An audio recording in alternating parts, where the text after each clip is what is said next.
আমরা এবার পড়তে যাচ্ছি সাবসিকোয়েন্স একই অর্ডারে যদি কনভার্জেন্ট হয় তাহলে সিকোয়েন্স কিভাবে কনভার্জেন্ট হবে।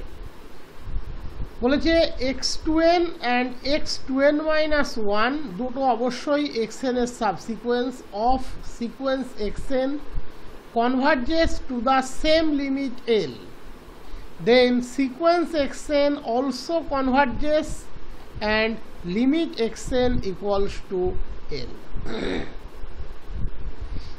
আমরা আগেই দেখিয়েছিলাম x2n এবং x2n-1 এরা xn সিকোয়েন্সের সাবসিকোয়েন্স, এটা নিয়ে কোনো সন্দেহ নেই। বলেছে যদি x2n এবং x2n-1 তারা কনভার্জেন্ট হয় এবং সেম লিমিটে কনভার্জ করে তাহলে সিকোয়েন্স xn সেও কনভার্জেন্ট হবে এবং তাদের লিমিট যা ছিল এখানে xn এবং x2n এবং x2n-1 L লিমিটে কনভার্জ করেছে, xn এর লিমিটও L হবে। বিষয়টা তো আমি তোমাদের সাথে আগেই ডিসকাস করেছি। x2n আর x2n-1 দুজনেই xn এর সাবসিকোয়েন্স, তারা একই লিমিট L এ কনভার্জ করে। ইন দ্যাট কেস মনে রাখবে সিকোয়েন্স xn সেও কনভার্জ করবে এবং তার লিমিটিং ভ্যালু সেটাও L হবে। তাহলে যেহেতু x2n সিকোয়েন্স L এ কনভার্জ করে বলে দিয়েছে, তার মানে সে লিমিট ক্রাইটেরিয়া স্যাটিসফাই করবে। আমি ধরে নিচ্ছি let epsilon greater than 0 be arbitrary, epsilon greater than 0 be arbitrary. প্রশ্নে বলে দিয়েছে limit x2n equals to L, তার মানে সে লিমিটিং ডেফিনেশন স্যাটিসফাই করবে। That is for every epsilon greater than 0 there exists k1 epsilon belongs to n such that modulus x2n minus L less than epsilon for all n greater equals to k1. This is the arrives from the definition of sequence. যেহেতু limit x2n L for every epsilon greater than 0 there exists k1 epsilon belongs to n such that modulus x2n minus L less than epsilon for all n greater equals to k1. That is এই ইনইকুয়ালিটিটাকে যদি আমরা break করে লিখি তাহলে পাবো L minus epsilon less than x2n less than L plus epsilon for all n greater equals to k1. একই রকম ভাবে বলে দিয়েছে limit x2n-1 that equals to L, that is for every epsilon greater than 0 there exists k2 epsilon belongs to n such that modulus x2n-1 minus L less than epsilon for all n greater equals to k2. that is এটাকে break করে লিখলে পাবে L minus epsilon less than x2n-1 less than L plus epsilon for all n greater equals to k2. এখান থেকে দুটো জায়গা তোমাকে আমি অবজার্ভ করতে বলবো, দুটো জায়গা যদি অবজার্ভ করো তাহলে প্রমাণটি বুঝতে খুব সুবিধা হবে। প্রথমটাতে আমরা দেখালাম L minus epsilon less than x2n less than L plus epsilon for all n greater equals to k1, সেই সমস্ত n যারা k1 এর চেয়ে বড় বা সমান। তার মানে সাবসিকোয়েন্সের কোন এলিমেন্টটা সর্বনিম্ন যে এই ক্রাইটেরিয়াকে স্যাটিসফাই করবে তার জন্য কিন্তু তোমাকে n এর জায়গাতে k1 বসাতে হবে। এটা সিকোয়েন্সের মতো নয় যে xk থেকে শুরু করে সব টার্ম হবে, টার্মটা কিন্তু এখানে x2n আছে আর লিমিটেশনটা আছে কিন্তু n এর উপরে। তার মানে সর্বনিম্ন টার্ম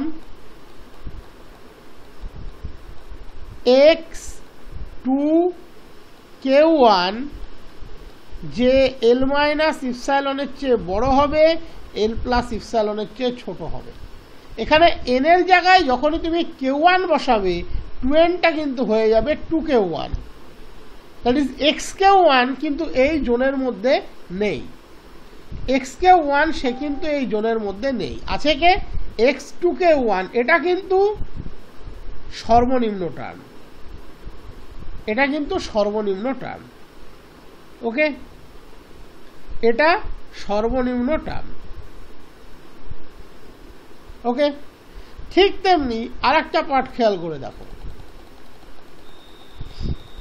আমরা দেখালাম x2n minus 1 greater than L minus epsilon less than L plus epsilon for all n greater equals to k2, তার মানে সর্বনিম্ন টার্ম যেটা স্যাটিসফাই করবে সেটা হচ্ছে x2k2 minus 1 less than L plus epsilon।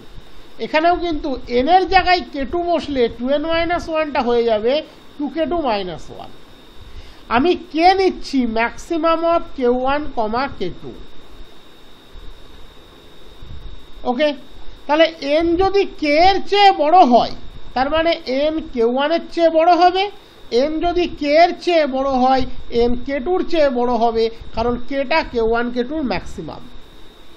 তাহলে সেই সমস্ত n যারা k এর চেয়ে বড় তারা ডেফিনেটলি k1 এর চেয়ে বড়, কারণ k তার ম্যাক্সিমাম, দ্যাট ইজ সে এই রিলেশনটাকে স্যাটিসফাই করবে।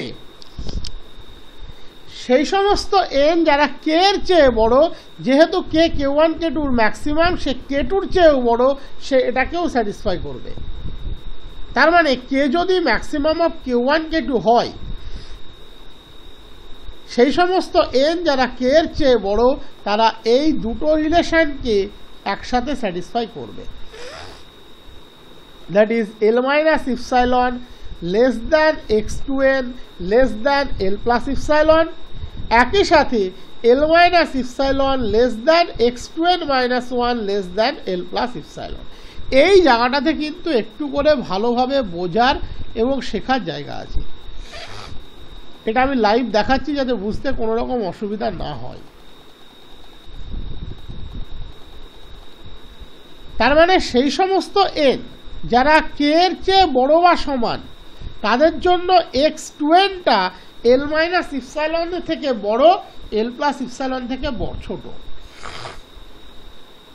তার মানে সর্বনিম্ন কোন এলিমেন্টটা L minus epsilon থেকে বড়, L plus epsilon থেকে ছোট, n এর জায়গায় k বসিয়ে দাও। তার মানে L minus epsilon less than x2k less than L plus epsilon। x2k থেকে শুরু করে যত ইভেন্ট টার্ম আছে তারা L minus epsilon এর চেয়ে বড়, L plus epsilon এর চেয়ে ছোট। একই রকম ভাবে L minus epsilon less than x2n minus 1 less than L plus epsilon for all n greater equals to k, n এর জায়গায় k বসিয়ে দাও, কি পাবে L minus epsilon less than x2k minus 1 less than L plus epsilon। x2k minus 1 থেকে যত infinite odd term আছে তারা L minus epsilon থেকে বড়, L plus epsilon থেকে ছোট। তাহলে বিষয়টা কিরকম হলো, ধরে নাও এটা x1, এটা x2, এটা x3, এটা x4 ডট ডট ডট, এটা x2k minus 1, এটা x2k, এটা x2k plus 1, তারপরের টার্মটা x2k plus 2। খেয়াল করে দেখো x2k minus 1, x2k plus 1, x2k plus 3 তারা সবাই L minus epsilon এর চেয়ে বড়, L plus epsilon এর চেয়ে ছোট।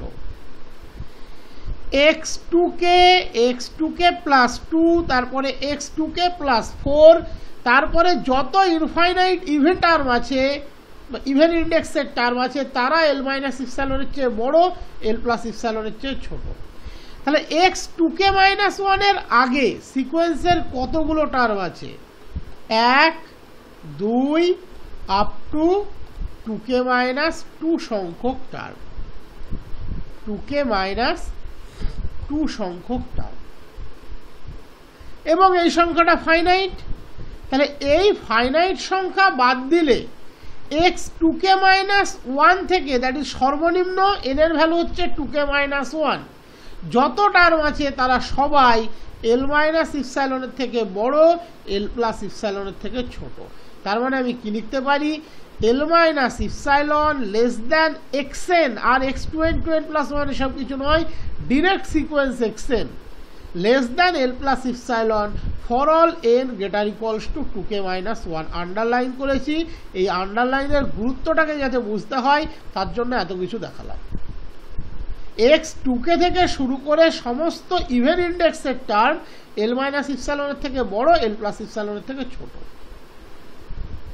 দ্যাট ইজ x2k + 2 থেকে শুরু করে ইনফাইনাইট ইভেন টার্ম, ইভেন ইন্ডেক্সের টার্ম। x2k - 1 থেকে শুরু করে যত অড ইন্ডেক্সের টার্ম আছে আপ টু ইনফাইনাইট, তারা l - ইপসাইলনের থেকে বড়, l + ইপসাইলনের থেকে ছোট। তাহলে এর বাইরে সিকোয়েন্সের কটা টার্ম পড়ে আছে, x1 থেকে x2k - 2, দ্যাট ইজ n এর মান 1 থেকে 2k - 2। এই ফাইনাইট সংখ্যক term l - epsilon, l + epsilon open ইন্টারভ্যালের মধ্যে নেই। তার মানে l - ইপসাইলন, l + ইপসাইলনের মধ্যে যে xn গুলো আছে তাদের সর্বনিম্ন ভ্যালু কত, তার সর্বনিম্ন ভ্যালু হচ্ছে x2k - 1।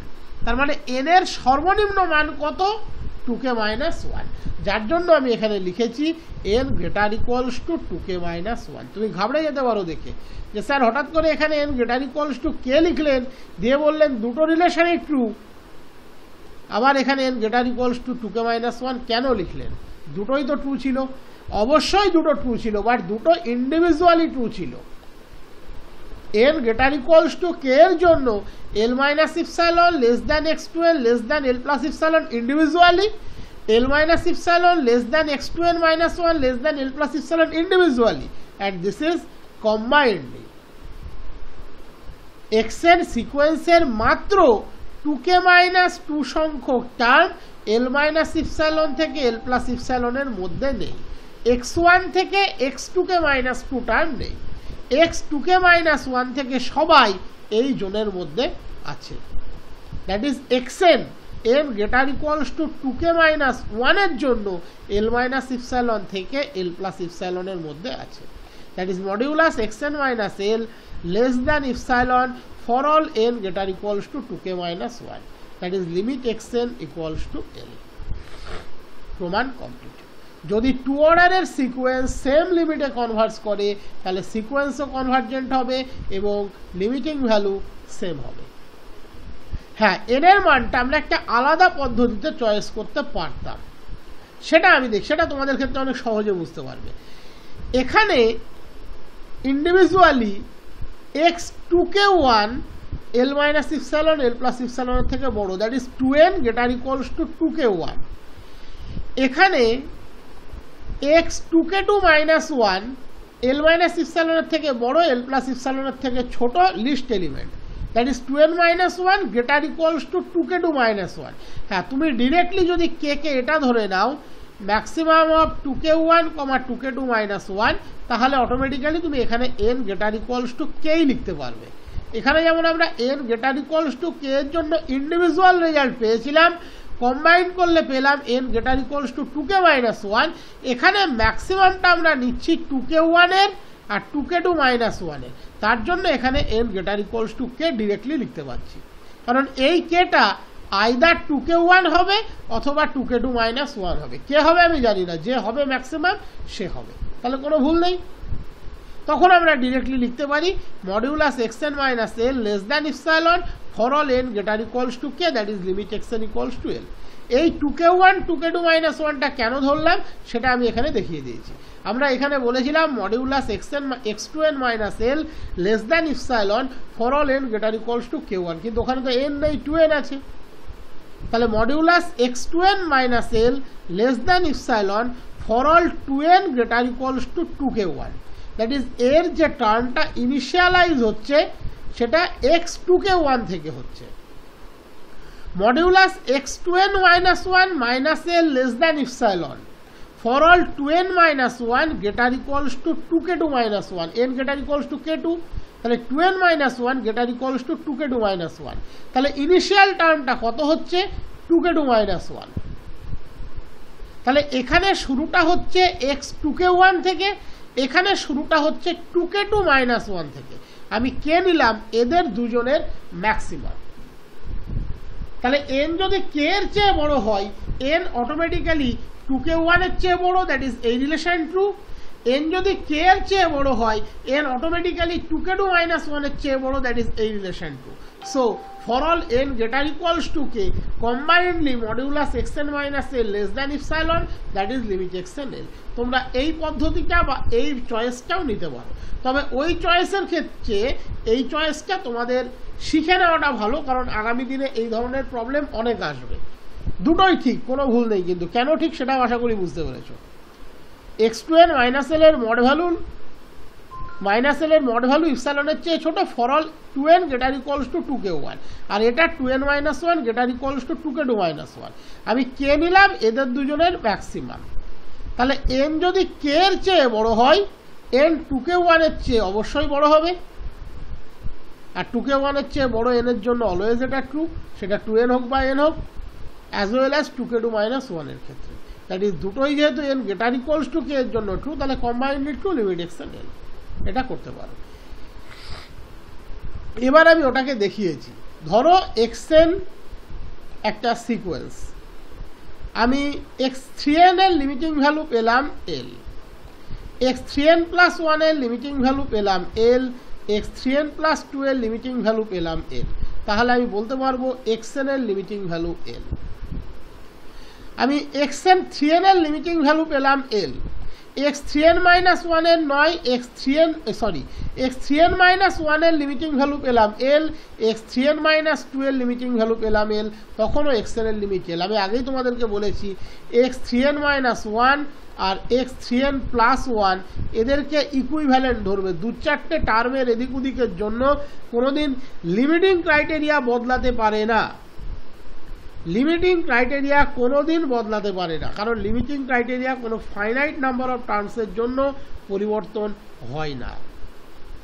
একই রকমভাবে x3n মাইনাস 2 এর প্লাস 2 এর পরিবর্তে 3n মাইনাস 2 যদি এলে কনভার্স করে তবুও কিন্তু এটা ট্রু, কারণ দুটো ইকুইভ্যালেন্ট সিকোয়েন্স। ওকে, এবার দেখা যাচ্ছে কোনো একটা সিকোয়েন্স xn এর ক্ষেত্রে x2n এলে কনভার্স করে, x3n এলে কনভার্স করে। আমরা কিন্তু এখান থেকে বলতে পারবো না xn এর ডেফিনেট লিমিট আছে কি নেই, লিমিট থাকতেও পারে নাও থাকতে পারে। যদি দেখা যায় x2n মাইনাস 1টাও এলে কনভার্স করছে তাহলে xn এর লিমিট আছে। যদি দেখা যায় x3n মাইনাস 1 3n মাইনাস 2 তারাও এলে কনভার্স করছে তাহলে xn এর লিমিট আছে এবং একই লিমিট। বাট শুধুমাত্র 2n এলে কনভার্স করছে আর 3n এলে কনভার্স করছে, এই ভিউটার দিকে তাকিয়ে আমরা কোনোদিন বলতে পারবো না xn কনভার্স করছে কিনা। সেটা বলতে গেলে আমাকে আইদার x2n মাইনাস 1 চেক করতে হবে, অথবা একই সাথে x3n প্লাস 1 3n প্লাস 2 এর লিমিট চেক করতে হবে, অথবা x3n মাইনাস 1 3n মাইনাস 2 এর লিমিট চেক করতে হবে। আমরা এই 3n প্লাস 1 বললে আগামীতে 3n মাইনাস 1টা বলবো না, ওটা ইকুইভ্যালেন্ট ধরে নেবে। 3n প্লাস 2 বললে 3n মাইনাস 2 বলবো না, 2n প্লাস 1 বললে 2n মাইনাস 1টা বলবো না। ওকে, মনে থাকে যেন এটা। তো শুধুমাত্র x2n এবং x3n যদি এলে কনভার্স করে এখান থেকে কিন্তু কিছু বলা যাবে না, যদি না আমরা x2n প্লাস 1 x অথবা x3n প্লাস 1 এবং একই সাথে x3n প্লাস 2 চেক করে সেম লিমিট পাই। আর একটা জিনিস বলে রাখি, আমি এখানে প্রশ্নটা রেখেছিলাম x2n এবং x2n মাইনাস 1 যদি একই লিমিট এলে কনভার্স করে, প্রশ্নে কিন্তু এটাও আসতে পারত 2n মাইনাস 1 এর পরিবর্তে 2n প্লাস 1। তখন দেখো তো তুমি n এর k এর ভ্যালুটা কি চয়েস করবে।